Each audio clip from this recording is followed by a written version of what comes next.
Kalau Ulu Kelang panggil pun saya turun dan tak ada masalah. Terutama kalau Ulu Kelang jadi presiden, lagilah saya hormat. Untuk banjir ni, kalau saya nak cerita ni memang cukup panjang dan saya sebahagian pun saya dah jawab dan saya dah sentuh. Saya ucap terima kasih pada Ulu Benam kerana membawa isu kaedah cadangan dia dashboard, dan saya telah terus lepas mendengar tu, saya terus bincang dengan pengarah JPS dan pengarah JKR di bawah website mereka atau portal mereka, immediately prepare dashboard untuk melihat progress projek. Saya dah cadang mereka supaya semua, bukan setakat YB boleh akses, rakyat pun boleh akses, tengok kemajuan projek-projek tempatan banjir. Sebab terlalu banyak. Saya rasa 50, 60, 70 projek yang sedang berlaku. Kalau saya pun kadang-kadang tak apa nak ingat. Jadi kalau ada dashboard tu masuk, begitu progres kemajuan supaya YB boleh akses dan juga orang ramai pun boleh masuk tengok projek okey, rancangan tempatan banjir Sungai Buloh 2 apa statusnya sekarang, apa yang actual, apa yang sebenarnya yang dijadualkan, apa masalah ni. Saya rasa itu kan mula. Lepas ni saya harap saya akan pantau supaya dapat disiapkan segera, termasuk juga projek-projek JKR, dashboard mereka sendiri, untuk kita supaya ada akses kepada ahli-ahli Muhammad terutamanya dan juga rakyat untuk melihat kemajuan projek-projek Batang Banjir. Sebab kadang-kadang saya panggil juga, dulu pun saya panggil ahli Muhammad untuk hadir dalam taklimat, dalam task force banjir. Ada yang datang, ada yang tak dapat datang. Jadi tapi nak buat 4 bulan sekali nak panggil, saya rasa ini selalu. Sekarang pun saya 4 kali itu pun dah perit sebab banyak lagi urusan yang perlu dibuat. Tapi saya rasa dengan kaedah ini ahli Muhammad akan sentiasa boleh update kemajuan ada projek-projek yang akan dilaksanakan. Jadi yang saya pergi secara ringkas yang ni saya rasa yang dibangkitkan oleh Ijuk ni berhubung dengan banjir ni, saya telah maklumkan memang kita ada masalah awalnya dengan kontraktor, tapi benda ni telah berjalan dengan baik. Kita dah tingkatkan pemantauan lebih rapi untuk memastikan kerja ni akan jadual. Memang ada extension of time, tapi nampaknya kemajuan dah mencapai 80 lebih peratus. Kalau untuk makluman yang hormat, dia telah mencapai 86.88%. Jadual 87, dia ada lagi sikit. Dan kita yakin dia akan siap dalam masa yang terdekat ini, untuk walaupun tidak, kita telah beli extension 4 kali ya. Jadi ini antara perkara yang di Jaya Setia ni pun, yang sistem saliran ni, Jaya Setia ni pun ada peringkat design stage stage 2 dan siap sukuan tahun 2026. Tiada pengambilan tanah dan perolehan akan mula lepas itu pada suku tahun 2026 ya, akan dilaksanakan selepas itu. Yang lainnya daripada teratai pun bangkitkan, kerja-kerja naik taraf ini pun sedang di peringkat penyediaan kertas pihak berkuasa melulus untuk perunding. Itu projek naik taraf anak Sungai Ais Putih, ini pun akan dalam pelaksanaan di peringkat rundingan, di perunding, lantikan perunding. Bandar Baru Kelang, rancangan tempatan Sungai Kapar ni dalam pelaksanaan 24%, dan seterusnya kapal kecil ya 24% di peringkat bentuk terperinci. Ini projek ini adalah projek turnkey, jadi dia akan terus ikuti dengan pengambilan tanah mulai tahun depan, dan lepas itu akan pembinaan. Ini besar ini melibatkan Sungai Kapar dan kapal kecil ni. Dan penaik tarafan juga, sistem saliran di bawah Batu Empat Jalan Kapal ni pun dalam peringkat pra-tender. Ini pun sedang akan ada pelaksanaan ya. Dan sementara pun saya boleh sebutkan di sini, kerja-kerja berkala di kawasan saliran utama pun dalam pelaksanaan 80%. Ini saya banyak, kalau saya nak cerita panjang, berapa puluh projek ini sedang dalam pelaksanaan. Jadi saya boleh serahkan kepada yang berhormat. Banjir kilat di Gombak yang dibangkitkan ini tak ada. Okey. Apa nama ni yang berhormat Gombak, tak apa, saya bagi bertulis nanti kepada itu parlimen, kena pergi parlimen.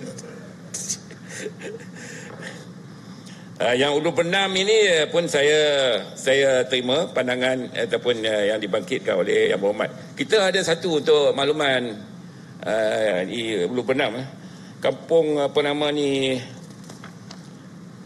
Pelan induk yang lembangan Sungai Benam ni 4.95 juta ni telah kita lihat ini ada keperluan itu. Kajian ini kita dalam peringkat awal. Ini melibatkan 4.95 juta ni sedang dilaksanakan. Yang lain-lain yang dibangkitkan sering berlaku banjir ni, saya dah melawat baru ni Majlis Bandaran dan kita telah ada, dan satu kampung Sentosa ya, kalau tak silap saya. Salah satu yang itu kita akan gunakan teknologi baru modular tank untuk kolam tanggungan. Ini yang merupakan yang pertama dalam negara yang kita mula laksanakan di situ. Nanti saya boleh kongsilah nanti itu dalam peringkat pelaksanaan itu untuk dijadikan model. Kalau kita berjaya itu kita boleh perluaskan kepada yang lain.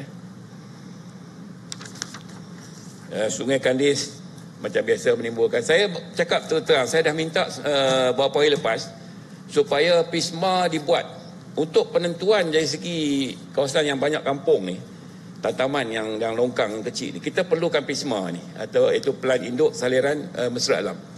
Daripada situ kita buat kajian tu, kita boleh tahu kenapa mati. Sekarang ni yang baru siap Ulu Langat, baru siap. Kita perlukan itu, nak tahu nak upgrade longkang ni, nak upgrade macam mana, besar mana saliran dia. Itu kalau buat PISMA baru nampak. Kalau tidak kita upgrade sana sini, kita tak tahu sebenarnya. Sebab tapi masalahnya yang Kelang ni yang last kita buat dulu 2009, dah lama, tak boleh dah. Sebab pembangunan dah pesat. Kita perlu dalam 5 tahun saya kata. Kalau lebih 5 tahun dah tak boleh. Dah tak boleh pakai data itu, maklumat itu tak boleh pakai. Jadi kita akan, saya dah minta segerakan untukkan negeri untuk buat PISMA melibatkan Sungai Kandis, Johan Setia, Jalan Kebun ini, supaya kita dapat tuju kawasan kampung. Banyak kawasan kampung ni tahulah tidak terancam. Dia tak ada parit pun. Dia parit keliling rumah ni aja. Jadi air tak boleh nak dialirkan. Bila saya turun libat urus ke PBT ni, saya dapati susah. Air tu nak mengalir macam mana? Terpaksa buat. Bila nak buat, kena ada pengambilan tanah. Untuk nak buat parit, nak bawa air ni untuk disalirkan ke dalam sungai. Itu yang menjadi isu besar sebenarnya di kawasan-kawasan yang tidak terancang dengan baik ni. Ya. Terima kasih PSCO. Jadi walau macam mana pun, Alhamdulillah JPS is working very hard sekarang untuk kawasan Dun Sungai Kandis. Jadi nampak adalah perubahan. Memang sekarang kita pula duk tunggu banjir. Kenapa tak banjir dekat Sungai Kandis? Jadi cuma yang kita minta balik sekarang macam new housing project. Ya, untuk new housing project tu bermakna kontraktor perumahan tu mesti dapat approval daripada PBT macam mana dia orang nak drain out air-air tu. Dan mungkin kekurangan banjir tu sebab kita punya longkang besar dekat main road, Jalan Kebun Baru tu dah banyak yang dah siap lah kan. Kalau boleh didalamkan sikit the beam tu kan, kalau dia setakat letak sahaja di atas base yang lama, then tak kuat sangat dia punya improvement dia. So kalau kita turunkan lagi, then dia akan getting better lah. Tapi apapun appreciation untuk JPS. Memang everyday on the move lah dia punya pembersihan. Cuma PBT punya longkang-longkang ni yang perlu lebihkan sekarang for both PBT, MBSA dengan MPK. Terima kasih. Itu yang saya sebutkan di masa menjawab soalan yang hari pertama itu, bagaimana langkah-langkah tambahan yang kita buat, di mana bila saya turun ke PBT itu, kita libat uruskan ni 8 PBT, lagi 4 lah, Kuala Langat belum lagi, Kuala Langat, Sabak Benam, Taling Jaya dan Ampajai. Ini yang kurang lah dari segi banjirnya. Tapi Kuala Langat tu agak pergi juga, yang saya akan pergi next yang seterusnya. Memang bila kita turun, kita dapati memang perlu langkah-langkah segera tu. Langkah segera tu melibatkan pelbagai jabatan agensi. Sebab itu yang sekarang ni kalau tengok kerja-kerja tu, bila kita susun balik untuk quick win yang segera kita nak buat tu, 27 juta lagi peruntukan negeri kita tambah. Terpaksa buat. Yang sekarang yang kita lihat tu yang segera tu, yang melibatkan parit, dia boleh korek sebagainya. Tapi kalau melibatkan RTB, rancangan tempatan banjir, dia tak boleh, dia kena lama sebab proses kajian dia. Tapi yang ni kita boleh perbetulkan. Macam Jalan Kebun tu kita korek, tanah mardi itu kita korek buat kolam. Kadang kita lihat itu salah satu punca bagaimana kita dapat perbaiki saliran air di situ. Sebab dia terlalu macam saya sebut dulu sekali pun orang gelak kan, dekat Kampung Jawa, Padang Jawa, Kampung Jawa. Yang parit daripada JPS ada pintu air sungai, bila air sungai tinggi dia tutup.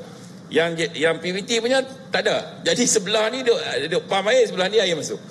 Jadi itu pun kita telah betulkan, kita telah masuk inventory. Ini langkah-langkah segera yang kita buat. Di Sungai Kandis, di Kota Kemuning, di banyak tempat. Jadi saya tak perlu nak go satu persatu. Saya terima semua ni. Saya follow up terus, dan dashboard itu nanti saya akan masukkan semua projek-projek yang sedang berjalan untuk tatapan Tapi di mana ahli-ahli berhormat yang saya belum melawat lagi, yang melibatkan 4 PBT tadi, saya akan teruskan nanti selepas masa terdekat ni lah, untuk saya tengok lagi apa benda yang kita boleh perbaiki. Ya. Sungai Kandis saya dah turun bawah Kelang.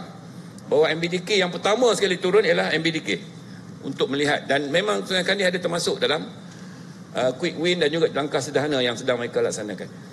Jadi saya rasa dia cukup untuk ni. Amat Berhormat akan Yang Berhormat ada satu daripada Hulu Benam yang Berhormat belum jawab lagi, saya rasa. Ada dalam ni, tapi saya akan bagi tumpuan kepada dia banjir ni. Kalau nak cerita satu panjang. Yang berkaitan dengan reserve air.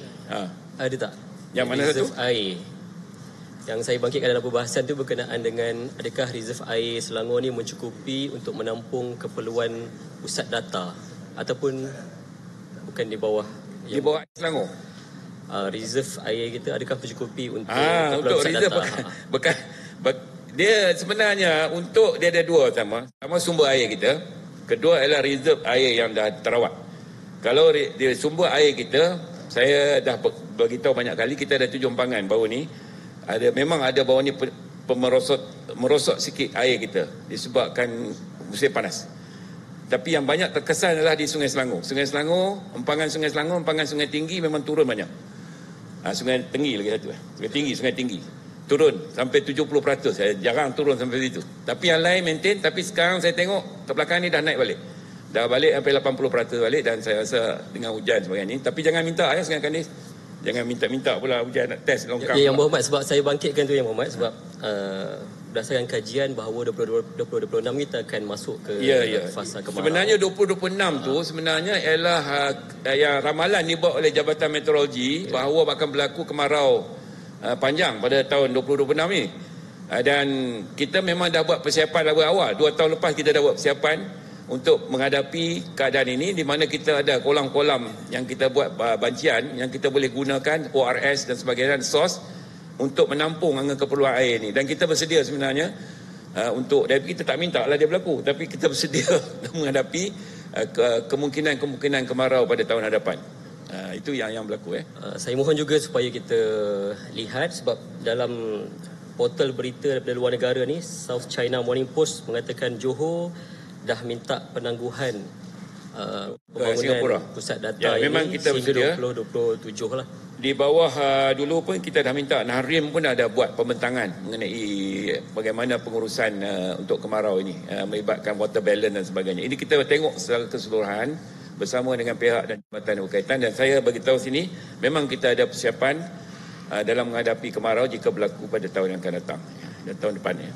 Terima kasih semua ya. Saya ucap di hujung ni, saya ucap terima kasih kepada Ahli Berhormat. Kita teruskan usaha ni. Saya tidak ada apa masalah untuk bertemu dan berbincang dengan Ahli Berhormat berhubung dengan projek ataupun keperluan rakyat ini. Saya tak ada masalah, dan saya bersedia untuk turun dan melihat apa lagi keperluan bagi kita memperbaiki khidmat, terutama berkait dengan infra. Kalau Hulu Kelang panggil pun saya turun dan tak ada masalah. Terutama kalau Hulu Kelang jadi presiden, lagilah saya hormat. Saya ucap tahniah. Saya mungkin jadi orang pertama ucap tahniah lah kalau. Jadi itu saja daripada saya. Sekian, terima kasih. Terima kasih.